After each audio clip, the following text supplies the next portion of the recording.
अस्सलाम वालेकुम, this is Moeed Pirzada. सच्ची बात पूछे, मुझे कुछ थोड़ा सा राना सनाउल्लाह और गवर्नर पंजाब जनाब बलीगुर रहमान साहब के साथ हमदर्दी सी महसूस हो रही है।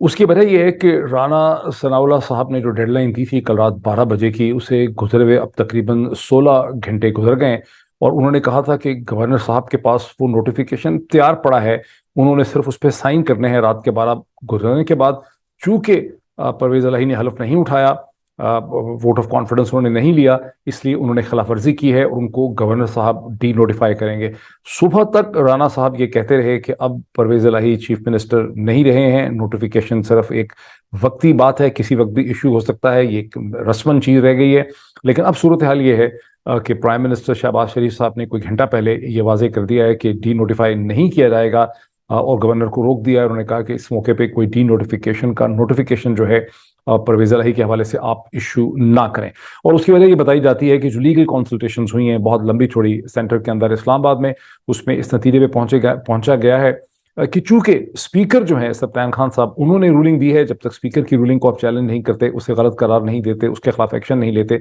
आप परवेज इलाही तक तो बात पहुंचती नहीं है। बिकॉज अगर स्पीकर पहले सेशन बुलाता, उसको नोटिफाई करता सेशन को, और वहां चीफ मिनिस्टर जो है वो वोट कॉन्फिडेंस का ना लेता, तो तब बात चीफ मिनिस्टर तक पहुंचती। तो यहां जाके सारा मसला जो है वो वक्ती तौर पे अपेरेंटली ठुस हो गया है। और गवर्नर साहब जो है बलीगुर रहमान साहब, उन्होंने भी एक बड़ा मीली माउथी किस्म का, कहने को तो 3 पेज का उन्होंने एक रिजॉइंडर लिखा है स्पीकर के फैसले की रूलिंग के खिलाफ, सत्यान के खिलाफ, सत्यान साहब की रूलिंग के खिलाफ। लेकिन उसके अंदर सिर्फ दो ही नुक्ते उन्होंने बुनियादी तौर पे दिए हैं, और वो दोनों बड़े अजीबो गरीब किस्म के नुक्ते हैं। एक तो पहला उनका पॉइंट यह है कि जब मैंने आपको पहले ऑर्डर लिखा था जिसमें आपने सही कहा है कि सेशन चल रहा है, सेशन को आप ही प्रोरोग कर सकते हैं, पंजाबी असेंबली की सेशन को, तो उसमें इम्प्लायड मेरा मतलब यह था, यानी मैंने एस्यूम ये किया था, मैंने इशारा ये किया था कि आप इस सेशन को पहले खत्म करेंगे जो इस वक्त सेशन चल रहा है, उसके बाद आप एक नया सेशन बुलाएंगे। अल्टरनेटली सेकंड पॉइंट यह है कि अगर आप नया सेशन नहीं बुलाते, तो जो 41st सेशन जो मैंने जून में बुलाया था, जरा गौर कीजिए, मतलब उनकी लॉजिक पे, उनकी कॉमन सेंस के ऊपर, उनके हालात गवर्नर के क्या हो गए हैं कि वो कह रहे हैं कि जून 2022 में, इस वक्त हम दिसंबर के अंदर खड़े हैं, जून 2022 में मैंने एक होटल के अंदर जो मैंने एक सेशन बुलाया था 41st सेशन,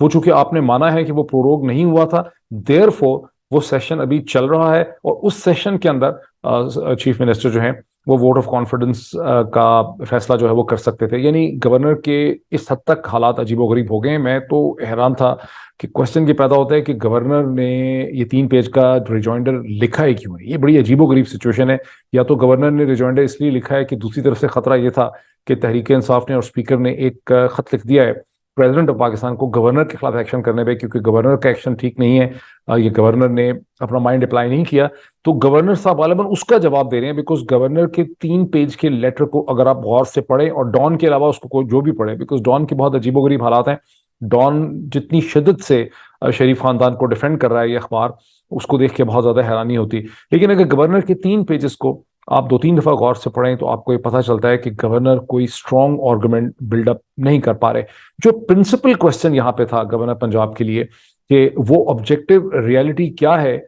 जिसमें गवर्नर ने ये डिसीजन किया, ये असेसमेंट की कि चीफ मिनिस्टर पंजाब परवेज इलाही जो हैं वो अपना एतमाद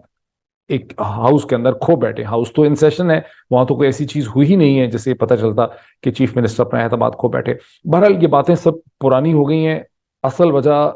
जो इस वक्त एक स्टेलमेट है पीएमएलएन के लिए, और जो एम्बेरसिंग सिचुएशन खड़ी हो गई है राना सनाउल्लाह साहब के लिए गवर्नर की, उसकी वजह गालिबन स्पीकर सत्यान खान साहब की कोई चालाकी नहीं है, ना कोई लीगल पॉइंट है। उसकी वजह यह है कि पीएमएलएन की लीडरशिप ने जो मदद तवक्को की थी कि कहीं से उनको मिलेगी, इशारा खुलम खुला इस्टेब्लिशमेंट की तरफ बनता है,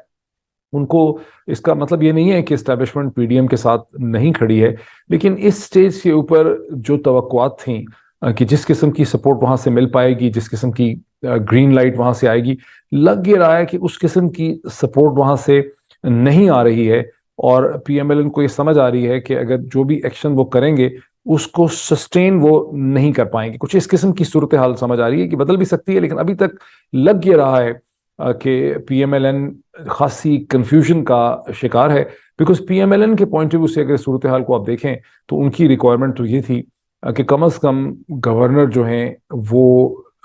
परवेज इलाही साहब को डीनोटिफाई कर देते। जब उनको वो डीनोटिफाई करते तो फिर परवेज इलाही और पीटीआई और पीएमएलक्यू अदालत में जाते, मसला खटाई में पड़ जाता। और यूं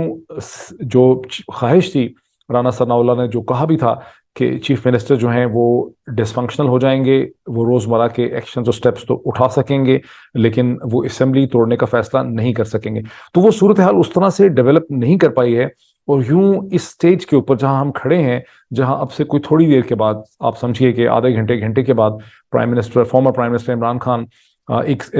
तकरीर करेंगे गवर्नर हाउस के बाहर, जो तहरीक इंसाफ के वर्कर्स इकट्ठे हुए हैं, जहां पर Tehreek Insaf intends to bring all its MPs. तो वहां पर इमरान खान भी तकरीर करेंगे। और इस स्टेज के ऊपर पीएमएलएन का जो मेन स्ट्रेटेजिक इंटरेस्ट था वो ये था कि कम से कम गवर्नर डी नोटिफाई करते ताकि एक लीगल इशू खड़ा हो जाता, उस लीगल इशू में असेंबलियां तोड़ने के चांसेस जो हैं वो बिल्कुल खत्म हो जाते। क्योंकि मेरी अंडरस्टैंडिंग कम से कम ये है, और बहुत से लोगों की अंडरस्टैंडिंग है, कि जो शोशा छोड़ा था नो कॉन्फिडेंस वोट का, वो सिर्फ हवा हवा की बात थी, वो कहने की बात थी। और इस वक्त पीएमएलएन और पीडीएम के पास इतनी सपोर्ट है ही नहीं पंजाब असेंबली के कि वो चीफ मिनिस्टर परवेज इलाही को हटाने के लिए एक नो कॉन्फिडेंस सक्सेसफुल ला सकें। और अब जबकि पीटीआई और पीएमएलक्यू उनको चैलेंज कर रहे हैं, वो इकट्ठे हो गए हैं, जिसमें बहुत बड़ी कंसेशन अपने लिए हासिल कर ली है पीएमएलक्यू ने। जो आपको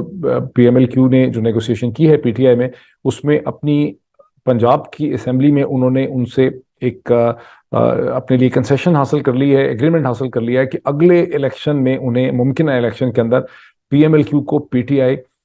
पंजाब के अंदर, जहां उसके पास अभी 10 सीटें हैं और ये 10 सीटों में भी उनकी अपनी स्ट्रेंथ 3-4 से ज्यादा की नहीं थी, उन्हें 30 सीटें जो हैं पंजाब की असेंबली के पीटीआई देगी।